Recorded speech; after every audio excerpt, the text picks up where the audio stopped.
In the heart of 13th century rural France, amidst a landscape of rolling hills, dense forests, and quaint villages, a dark legend took root. A malevolent force, born from the very bowels of the earth, emerged to wreak havoc on the unsuspecting populace. This creature, a werewolf like no other, bore a body partially composed of molten lava, a monstrous abomination that haunted the dreams of the frightened villagers. The first recorded encounter unfolded in the village of Céleste, where the moonlit night betrayed no signs of the impending catastrophe. The villagers, blissfully ignorant of the approaching terror, slept soundly in their humble homes. But as the clock struck midnight, the earth quivered beneath their feet, and the ground split open in a violent upheaval. From the gaping chasm emerged the monstrous werewolf, its molten limbs dripping fiery magma as it fixated its eyes on the unsuspecting village. The creature, a grotesque amalgamation of molten rock and fur, moved with unnatural speed, its howls echoing through the once silent night. It descended upon Céleste like a nightmarish phantom, leaving destruction in its wake. Houses crumbled under its searing touch, and the terrified villagers awoke to a living nightmare. Chaos reigned as panic spread like wildfire, and the werewolf's fiery gaze turned its victims to ash. In the midst of the chaos, a lone survivor emerged. Etienne, a young blacksmith of sturdy build and resilient spirit, managed to escape the village just as the molten werewolf retreated into the earth. From the outskirts, he witnessed the devastation, his heart pounding with terror. The beast, having sated its bloodlust in Céleste, left behind a smoldering ruin, and the surviving villagers struggled to comprehend the magnitude of the horror they had endured. News of the creature's onslaught quickly spread to neighboring villages, sparking a wave of panic. No one felt safe, for the very ground they tread upon had become a harbinger of doom. The werewolf emerged unpredictably, striking terror into the hearts of those who dwelled in the rural expanses of 13th century France. Haunted by the memories of that fateful night, Etienne felt compelled to unravel the mystery behind the molten werewolf. Armed with a forged silver blade and a heart full of courage, he traversed the eerie landscapes, seeking clues and encountering terrified villagers who shared their tales of woe. The beast struck again and again, each attack more savage than the last. In the village of Val-de-Lune, it emerged from beneath a centuries-old church, its molten form casting an eerie glow across the hallowed grounds. The villagers, seeking refuge within the supposed sanctity of their place of worship, were met with the unspeakable horror of the werewolf's wrath. The holy grounds turned infernal as the creature tore through the faithful, its molten claws leaving trails of destruction. Etienne arrived too late to save Val-de-Lune, only witnessing the smoldering aftermath. The molten werewolf, having feasted upon the despair of another village, retreated into the earth, leaving behind a trail of scorched earth and broken spirits. Determined to end the reign of terror, Etienne delved into ancient texts and consulted with local wise men and mystics. He uncovered a chilling prophecy that spoke of a vengeful spirit, born of fire and earth, destined to bring destruction upon the land. The only way to quell the beast's fury, the prophecy foretold, was to unearth the long-lost amulet of the ancient sorcerer who had bound the creature to the earth centuries ago. As the molten werewolf continued its relentless assault, Etienne traced the creature's path, seeking clues and guidance from the remnants of its devastation. In the village of Seraphine, he discovered a weathered manuscript that hinted at the location of the ancient sorcerer's tomb. With newfound purpose, Etienne embarked on a treacherous journey through haunted forests and desolate moors. The air crackled with an otherworldly energy as he neared the forsaken tomb. Guided by the glow of the molten werewolf's malevolence, he descended into the crypt, where shadows danced in macabre celebration. The tomb, buried deep within the earth, held the key to the creature's demise. Etienne, his silver blade gleaming in the dim light, uncovered the ancient amulet, its mystical aura pulsating with power.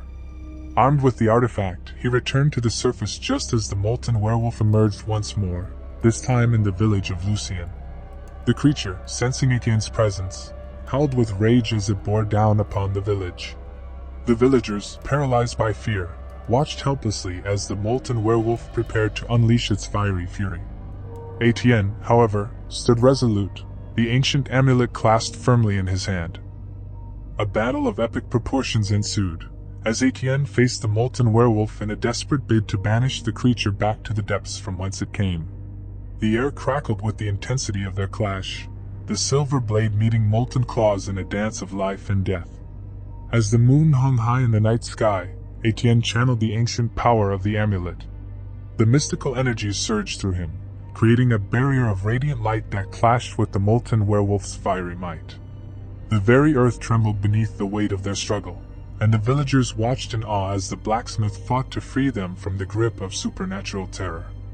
In a moment of blinding brilliance, the ancient amulet's power overcame the molten werewolf. The creature let out a final, agonized howl as it began to disintegrate, its fiery form dissipating like embers carried away by the wind. The villagers, their faces illuminated by the fading glow, witnessed the beast's defeat with a mix of relief and disbelief. Etienne, exhausted and battered, stood triumphant amidst the wreckage of Lucien. The molten werewolf, once a harbinger of doom, reduced to nothing more than a memory. The ancient amulet, its purpose fulfilled, crumbled into dust in Etienne's hand. As dawn broke over the ravaged landscape, the villagers emerged from their hiding places, cautiously venturing into the sunlight. The terror that had gripped 13th century rural France had been vanquished, and a weary but determined blacksmith had become the hero of the land. Etienne, his once ordinary life forever changed, wandered off into the sunrise, leaving behind a countryside scarred by the molten werewolf's rampage. The legend of the blacksmith who defied the supernatural echoed through the ages, a tale of courage in the face of unimaginable horror. The earth, having swallowed the fiery creature once more, returned to a semblance of peace, but the memory of that fateful night lingered in the hearts of those who had witnessed the molten werewolf's reign of terror.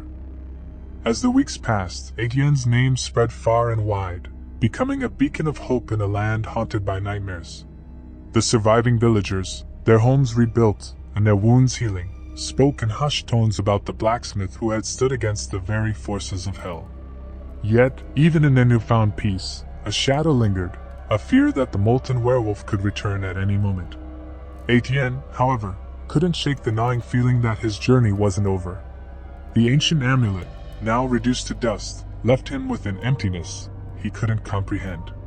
Nightmares haunted his sleep, visions of molten claws and fiery eyes plaguing his every moment of rest. Driven by an inexplicable force, Etienne delved deeper into the lore surrounding the molten werewolf.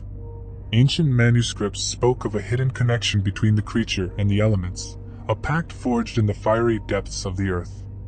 As he sought answers, Etienne stumbled upon a forgotten sect of mystics who claimed knowledge of the molten werewolf's origins.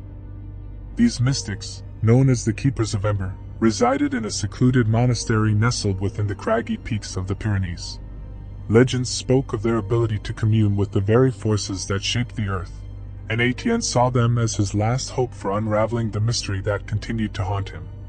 The journey to the Keepers of Ember proved treacherous, with perilous mountain passes and unpredictable weather testing Etienne's resolve.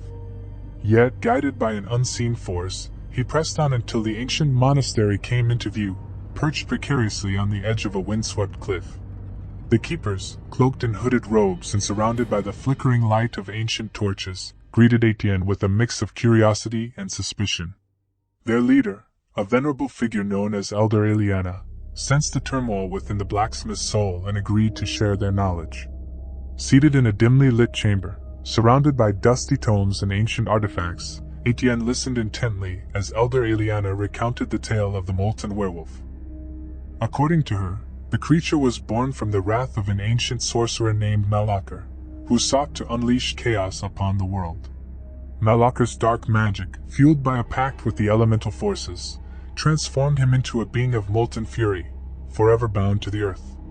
The keepers, in their wisdom, had devised a means to imprison Malakar within the very core of the earth. An amulet, crafted from sacred materials and infused with the essence of the elements, served as the key to control the sorcerer's malevolent spirit. It was this amulet that Etienne had unwittingly discovered in his quest to end the molten werewolf's reign of terror. As Elder Eliana spoke, Etienne felt a strange connection to the ancient sorcerer's tale.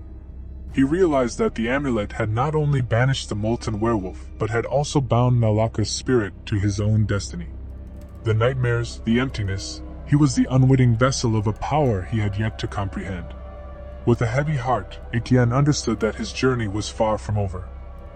The molten werewolf, though defeated, lingered within him, a dormant force waiting to be unleashed. The Keepers of Ember, sensing the blacksmith's internal struggle, offered their guidance in mastering the ancient powers now coursing through his veins. Under the tutelage of the Keepers, Etienne underwent rigorous training, delving into the mystic arts and unlocking the latent potential within him. He learned to commune with the elements, to control the fiery essence that threatened to consume him. The monastery's sacred chambers echoed with the sounds of incantations and the crackling energy of newfound abilities. Months passed, and Etienne emerged from the Keepers of Ember's sanctuary a changed man. His eyes bore the wisdom of ancient mystics, and his hands, once calloused from years of blacksmithing, now held the power of the elements. Yet, the molten werewolf's legacy still lingered, an ominous reminder of the darkness within. Guided by Elder Eliana, Etienne embarked on a new quest, to reconcile with the molten werewolf's spirit and find a way to sever the connection with Malaka once and for all. Together, they journeyed through forgotten realms, traversing mystical landscapes and facing trials that tested Etienne's newfound abilities. One such trial brought them to the ethereal realm of Embera, a dimension suspended between the earth and the elemental forces. There, in the shimmering glow of otherworldly energies, Etienne confronted the spectral form of Malakar, the ancient sorcerer who had become the molten werewolf. The encounter was a battle of wills and ancient magic, as Etienne sought to understand the source of Malakar's rage. Through the eons, the sorcerer's spirit had been twisted and tormented, fueled by an insatiable thirst for power. Yet, as Etienne delved into the depths of Malakar's soul, he uncovered a glimmer of humanity, the remnants of a man who had once sought knowledge and immortality. With empathy and understanding, Etienne reached out to the fractured spirit of Malaka. He spoke of the world that had changed since the sorcerer's time, of the beauty and complexity that existed beyond the veil of anger. Slowly, the molten werewolf's spirit began to wane, its fiery visage fading into a more serene existence. As the connection between Etienne and Malaka unraveled, a profound transformation occurred. The molten werewolf's essence melded with the elemental energies within Etienne, creating a harmonious union between the blacksmith and the ancient sorcerer. In that moment, a new being emerged, one with the power to harness the elements without succumbing to the darkness. The journey back to the mortal realm was marked by a sense of rebirth. The Keepers of Ember, sensing the transformation within Etienne, welcomed him as a guardian of the elemental balance. With his newfound abilities and the wisdom gained from the ethereal realm of Embera, Etienne became a beacon of hope for the land he had once saved from the molten werewolf's wrath. The villages, still scarred by the memories of destruction, looked upon Etienne with a mix of reverence and gratitude. His silver blade, once a weapon of necessity, now served as a symbol of protection. The blacksmith had become a guardian, a living testament to the resilience of the human spirit against the forces of darkness. In the years that followed, Etienne wandered the countryside, aiding those in need and dispelling the lingering fears that clung to the land. The molten werewolf's reign of terror had become a distant memory, replaced by the legend of the blacksmith who had not only vanquished a supernatural threat, but had also forged a new destiny.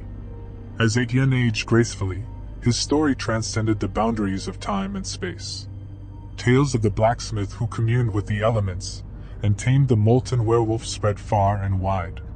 The Keepers of Ember, now guardians of the ancient knowledge, watched over the land, ensuring that the delicate balance between earth and elements remained undisturbed. And so, in the heart of 13th century rural France, the legend of Etienne, the blacksmith who became a master of the elements, echoed through the ages.